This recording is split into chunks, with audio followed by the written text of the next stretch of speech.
name is Arvin, and considering that it's the 100th year anniversary of the Armenian genocide this year, I wanted to talk to you guys about that. My main claim is that 1.5 million estimated deaths of Armenians in the early 20th century was indeed genocide.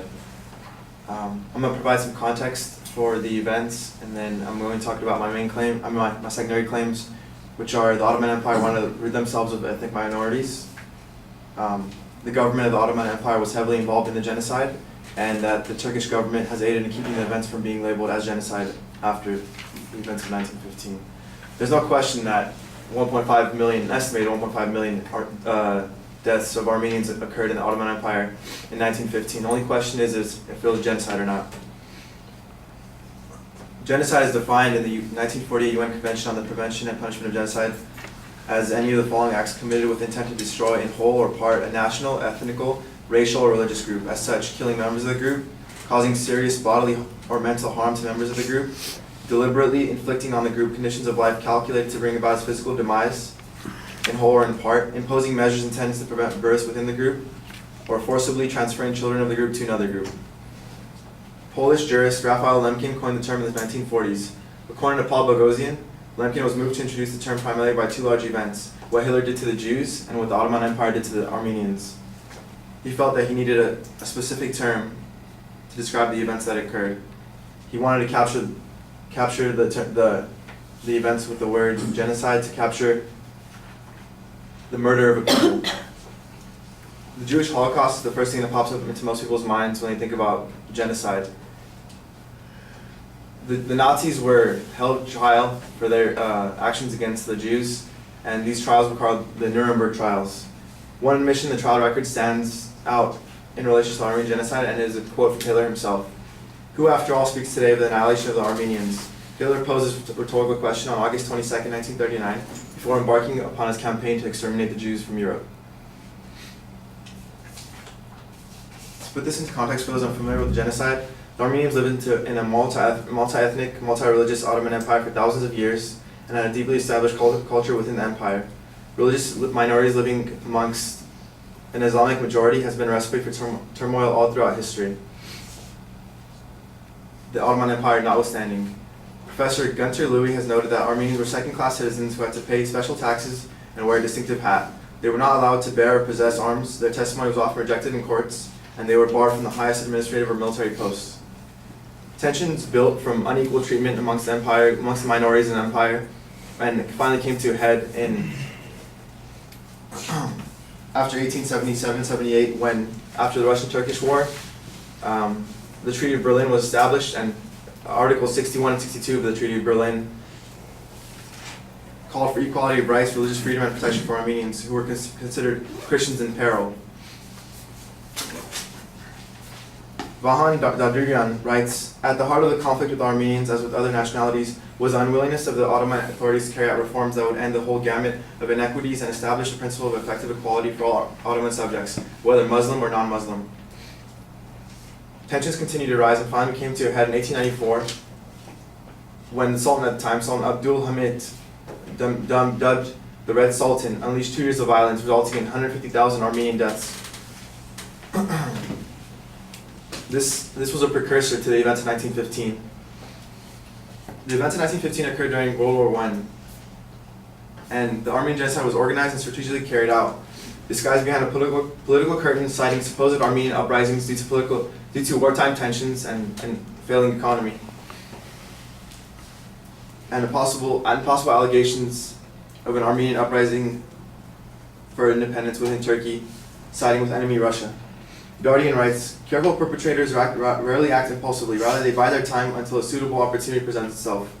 The purpose most always is optimal success at minimal risk. It is no accident that the two foremost genocides of this century were consummated in the vortex of 2 global wars." By spring 1915, the Ottoman Empire's Committee of Unity and Progress government was engaging in widespread propaganda about an impending large-scale Armenian uprising it knew to be false. In August 1914, the beginning of the events leading up to 1915, all able-bodied Armenian males were forced to enlist as part of a declared general mobilization. They were used for labor for a while, and then they were killed by either fellow officers or Turkish commanders. About the same time, thousands of bloodthirsty criminals were released from the main prisons of the empire over extended periods of time. After weeks training on the campgrounds of the War Ministry, they were deployed in the interior of Turkey for massacre duty. After these murders, mass deportations and murders took place, but between August and April 1914 and April 1915, Armenians were provoked to rebel with heinous acts such as rape, theft, and murder. Deadline reports that a German soldier's summary report sent to Hitler during the time declared, wherever possible, the Armenians are being aroused, provoked in the hope of thereby securing a pretext for new assaults on them.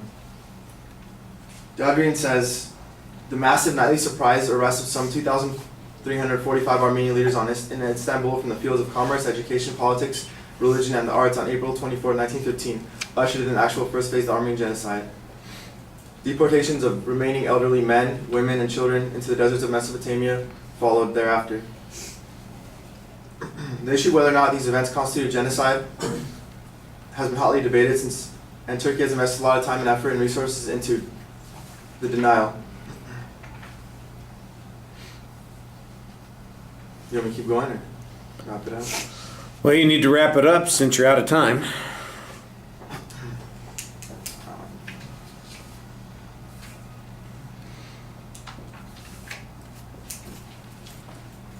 Since then, Turkey has threatened trade sanctions against countries who have even thought about recognizing the genocide, and whatever country who has stood to lose any political standing or any type of relation with Turkey has backed away from any recognition efforts. And to wrap up, I hope I provided some facts for the Armenian genocide, and that's it.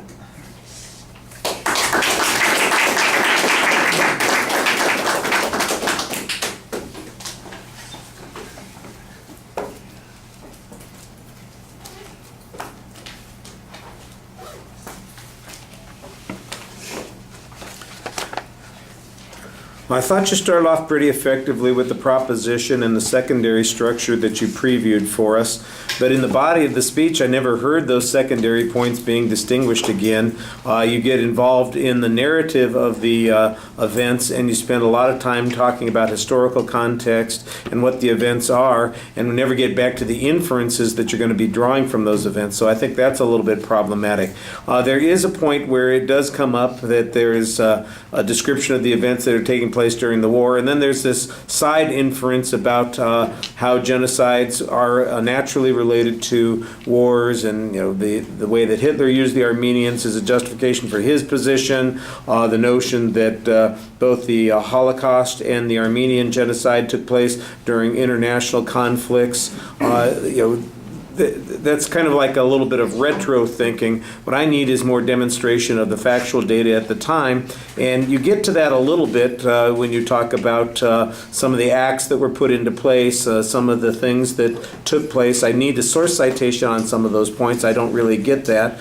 At the end, you start to talk about whether or not there's a debate on the issue of genocide and how the Turkish government seems to threaten trade sanctions against anybody who acknowledges a genocide. I think that seems to suggest that there's definitely some controversy, but what it doesn't prove is that it was in fact a genocide. And let's hear some more about the flaws of the Turkish argument on this particular position, that it's not really a deliberate action, but really just the results of international conflict and war. There's an interesting quote that you have here that says, that they hope to provoke them into a rebellion as a pretext for their actions.